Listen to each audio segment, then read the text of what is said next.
Hello friend, जय द्वारकाधीश, राधे राधे। आज આપણે બનાવશું ઢોકળા। જો તમે આથો સરસ આવી ગયો છે। જો આ મેં પલાળેલું નહોતું। એક વાટકી મેં ચણાની દાળ લીધી હતી, એક વાટકી મઠ અને એક વાટકી મકાઈના દાણા અને 2 વાટકી ચોખા એને મેં ઘંટીમાં દળી લીધા હતા અને પછી મેં એનો રાત્રે આથો નાખી દીધો હતો ખાટી છાશમાં। અને અત્યારે જો આપણે સરસ આથો આવ્યો છે। આવી રીતે જુઓ, તમારે માપ સરખું લેવાનું। 2 વાટકી ચોખા, 1 વાટકી મઠ અને 1 વાટકી ચણાની દાળ અને 1 વાટકી મકાઈના દાણા એને મિક્સ કરીને મેં આ દળી લીધું હતું। હવે આપણે આના ઢોકળા બનાવશું। પહેલામાં આપણે એમાં મસાલો કરશું। અહીંયા મેં આદુ, જાજુ લસણ લીધું હતું અને 2 મરચી એને મેં ખાંડી લીધું હતું, તે ઉમેરશું આમાં। અને સ્વાદ પ્રમાણે આપણે મીઠું ઉમેરશું અને 1 ચમચી આપણે ખાંડ ઉમેરશું। સ્વાદ પ્રમાણે આપણે હિંગ ઉમેરી દઈશું થોડીક અને હળદર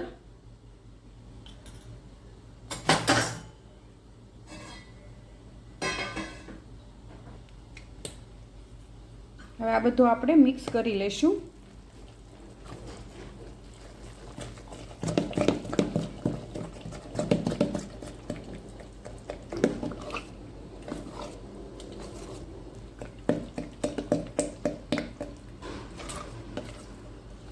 અને પલાળીને પણ તમે કરી શકો, પણ જે દળેલા હોય ને એનો સ્વાદ વધારે સરસ આવે।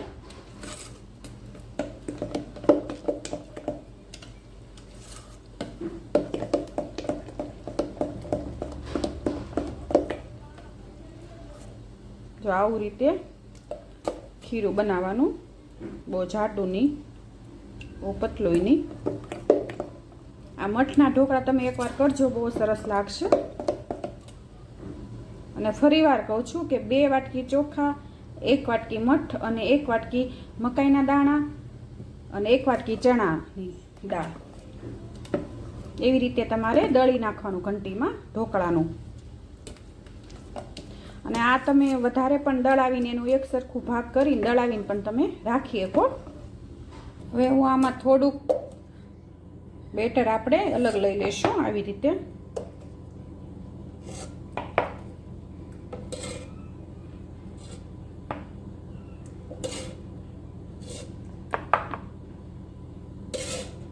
અને એમાં આપણે થોડોક ઈનો મિક્સ કરશું અને ખૂબ મિક્સ કરી લેશું આને આવી રીતે।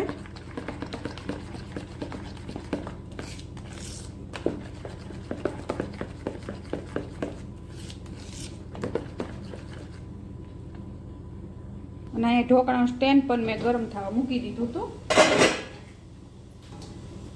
હવે એમાં તેમાં આપણે ડીશ મૂકશું અને તેલ લગાવી દઈશું।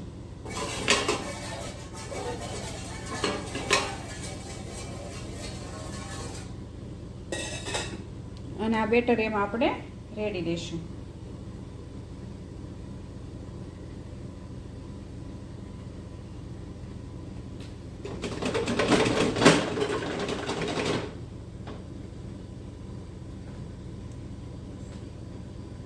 અને ઉપરથી આપણે મરચું ઉમેરશું થોડું લાલ અને કોથમરી।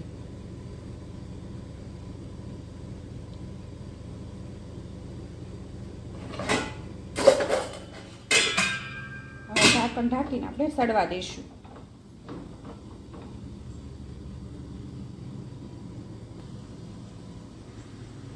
દળેલું હોય ને તો ફટાફટ ઢોકળા થઈ જાય। જ્યારે આપણે કરવા હોય ત્યારે આપણે રાત્રે આથો નાખી દેવાનું એટલે સરસ થઈ જાય।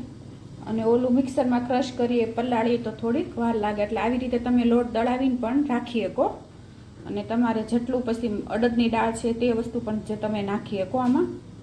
પણ અત્યારે મેં તો આ 4 જ તે વસ્તુ લીધીને ઢોકળા બનાવ્યા છે, કારણ કે મારા સાસુ આવી રીતે પહેલેથી બનાવે છે મઠ નાખીને, એટલે મેં આજે મઠ નાખીને ઢોકળા કરું છું અને સ્વાદમાં સરસ લાગે। જાર હોય તોય પણ એ નાખી શકો, પણ મેં અત્યારે ચોખા અને મઠ અને ચણાની દાળ અને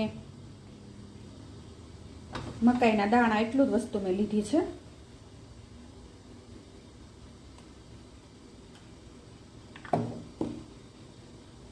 અને હવે આપણે જોઈશું આપણા ઢોકળા ચડી ગયા કે નહીં. જો સરસ ચડી ગયા છે, કારણ કે સરી હાવ કોરી આવે છે. જો હવે આપણે એને કાઢી લઈશું.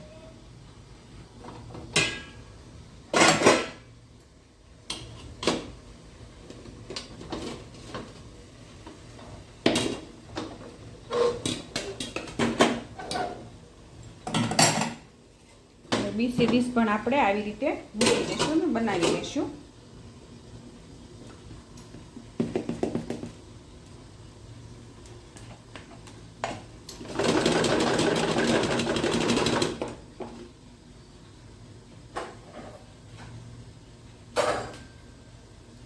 તેમાં પણ આપણે મરચું ઉમેરી દઈશું, થોડાક ધાણા લીલા. આવી રીતે આપણે બધા ઢોકળા તૈયાર કરી લઈશું. અને આ જે ડીશ ચડી ગઈ છે તેને આપણે ઉપરથી તેલ આવી રીતે લગાવી દઈશું.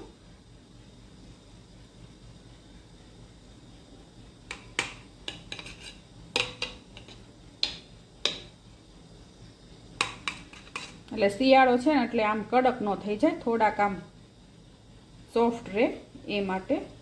અને સ્વાદે સરસ બેસી જાય તેલનો એમાં. અને આપણે એને પીસ કરી લઈશું.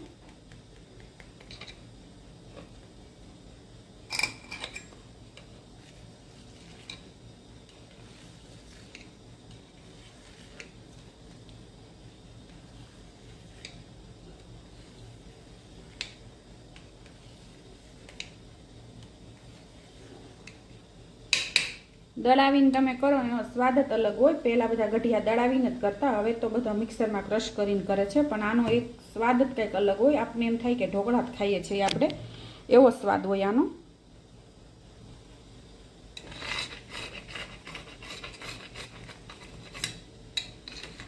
જો ઈજીથી નીકળી હોત એમ જાય.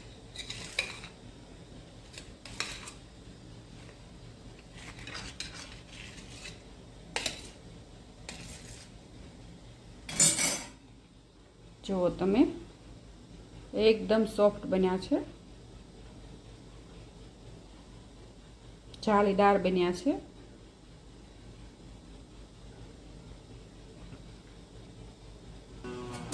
આપણે આવી રીતે બધી ડીશો તૈયાર કરી લઈશું. હવે આપણે અહીંયા વઘાર કરી નાખશું. તેના માટે મેં તેલ મૂકી દીધું છે ગરમ કરવા. હવે આમાં આપણે થોડીક હિંગ ઉમેરશું.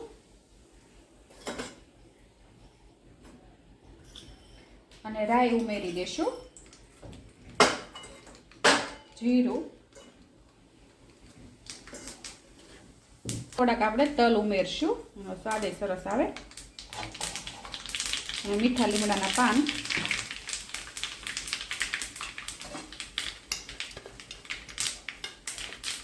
અને મરચી ઝીણી મેં સુધારી લીધી હતી.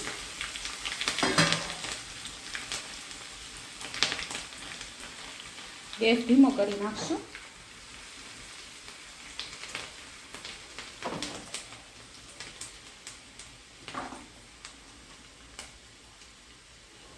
અને આ વઘાર બધો આપણે ઢોકળા ઉપર ઉમેરી દઈશું. અને ઉપરથી કોથમરી ઉમેરશું.